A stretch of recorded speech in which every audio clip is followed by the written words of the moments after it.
Coconut crab. There's a crab on a few remote islands in the Indian and Pacific Oceans that can crack a coconut open with its bare claw, not dent it, split it.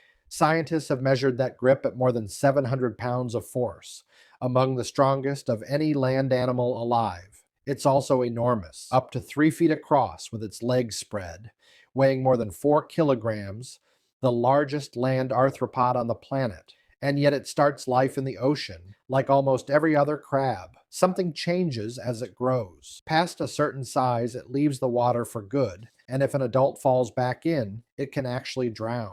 It breathes through an organ that's part gill, part lung, neither one fully capable on its own, which is why it needs damp air, spending its days underground and only coming out to hunt after dark.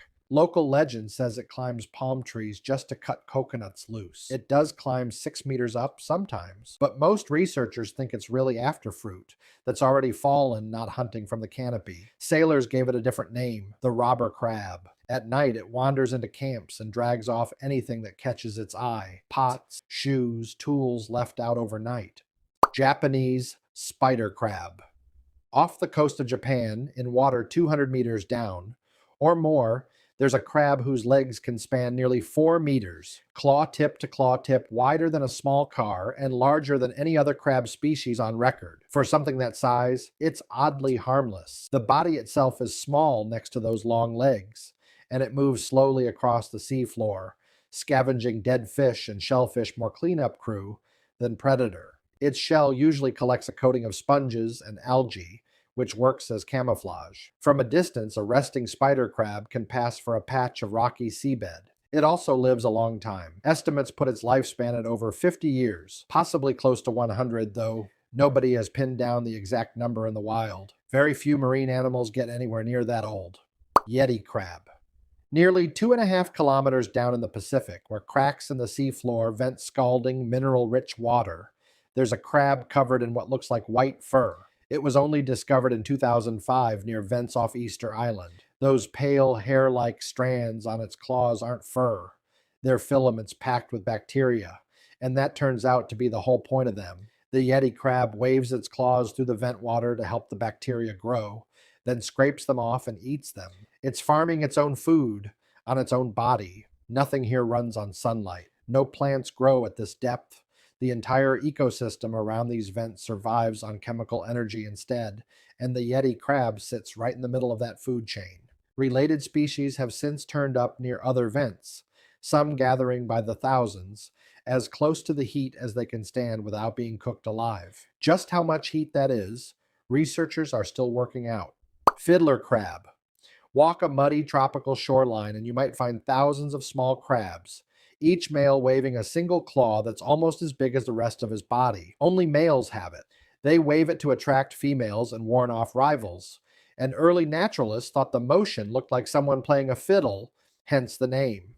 The other claw, small and unremarkable, does the actual work, picking algae and bits of organic matter out of the mud. Lose the big claw in a fight, and something odd happens. The small one grows in to replace it, while a fresh, small claw regrows on the other side. The crab essentially switches which hand it fights with. They dig their own burrows, sometimes more than a meter deep, and retreat into them as the tide comes in. Everything here runs on tidal time, not the clock. Christmas Island red crab. Once a year on a small island in the Indian Ocean, millions of bright red crabs leave the forest at the same time and march for the sea. On Christmas Island, that migration involves an estimated 40 to 50 million crabs. Roads close, bridges get built just for them, and the ground turns red from edge to edge. The timing isn't random.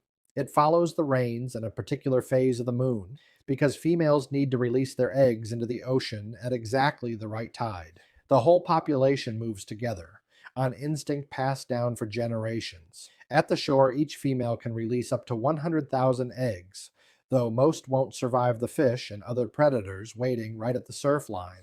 The ones that make it back inland disappear into the forest for the rest of the year until the rains return and it all happens again.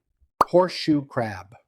Here's the twist. Despite the name, it isn't a crab at all. Horseshoe crabs are closer relatives of spiders and scorpions, a completely separate branch of the family tree, going back roughly 450 million years, long before dinosaurs. Its shell looks almost identical to fossils from that era, which is why it gets called a living fossil. The design simply worked, and evolution never bothered to change it much. Its blood is blue, not red. It carries oxygen with copper instead of iron, and that blood has a strange, useful property. It clots instantly around bacterial toxins. For decades, it's been the standard test for the safety of vaccines and medical equipment. Every year, hundreds of thousands of horseshoe crabs are caught, partially bled, and released back into the ocean for that purpose. Conservation groups have raised concerns about what that does to wild populations, and synthetic alternatives are now slowly being adopted. Long before any of that, this animal had already outlived several mass extinctions,